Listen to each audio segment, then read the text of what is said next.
I'm an only child. I was born in Tupelo, Mississippi, birthplace of Elvis Presley. He was not born at Graceland. He was born in Tupelo. And my parents are both just wonderful people, but they're very quiet. And I was speaking since the age of 6 months. Hence, I haven't stopped yet. I came prepared this time. I brought my own boa. Who was here last time?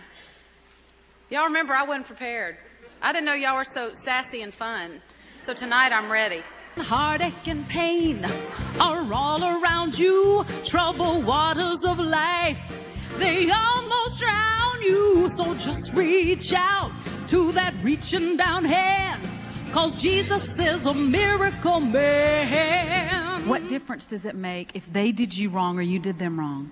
You want peace in your life. And I wrote something today. I felt like this was really just of the Lord. And I thought, boy, that is good stuff. Now, this was early in the morning.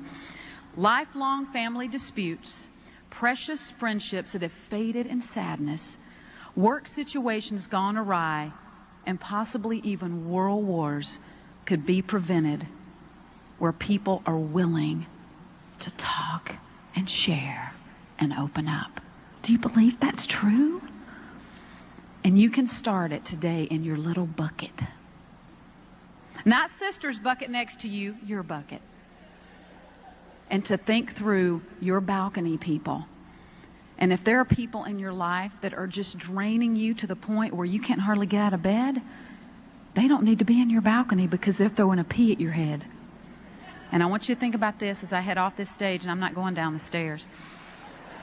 Growing up in the Deep South, I've always had a just tender, endearing love for music. And I've been singing professionally since I think I was about maybe 18 years old. And I was a music major. And I want people to know you don't become a music major because you like to sing. I'm feeling mighty fine. Now I've got heaven on my mind. Don't you know? And my whole life, you guys, if somebody's sweet to me, I have no problem just lugging you around on my back. But when somebody's nasty, I'd be like, let me tell you something, I'll be nasty. Do you know? And God had to show me, why are you proud of that? And in relationships with men, it was the worst. I'd be like, I'm going to think it before you do it, so you better not even think it, because I am on to you. And I was proud of that. Who else is there? That is nothing to be proud of. Do you know what you're proud of? The fact that you love well with nothing in return. And how come in our society we think that's weakness? I mean, how many people do you know, they're like, oh, I love you.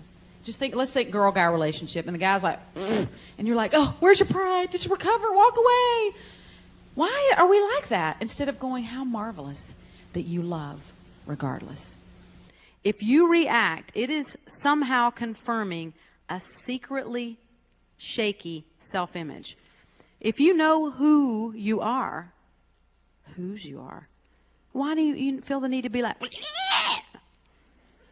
I used to do that all the time, and I realized, but I didn't really believe in who I was, or I wouldn't react. I'd be calm. People could chew me out, and I would just be like, taking it in. That doesn't mean you don't have emotions, because sometimes you do. Think about it. That when somebody pricks you and you, why do you do that? That's being offended. The Bible tells us over and over not to be easily offended. Why? Because it keeps you in a rut. I've always been a big animal lover my whole entire life.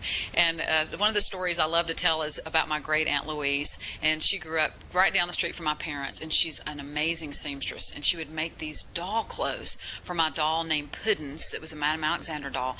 And I would put them on the animals. One time my parents were coming home from work, and they saw, it was either a rabbit or a cat or dog or something running down the street in one of those beautiful dresses. And my mom pulled me aside and she said, honey, your Aunt Louise spends so much time working on those beautiful doll clothes. You cannot put them on the animals. One of the things I gleaned from it, most importantly of all, and this we're talking, this has been going on in me since November.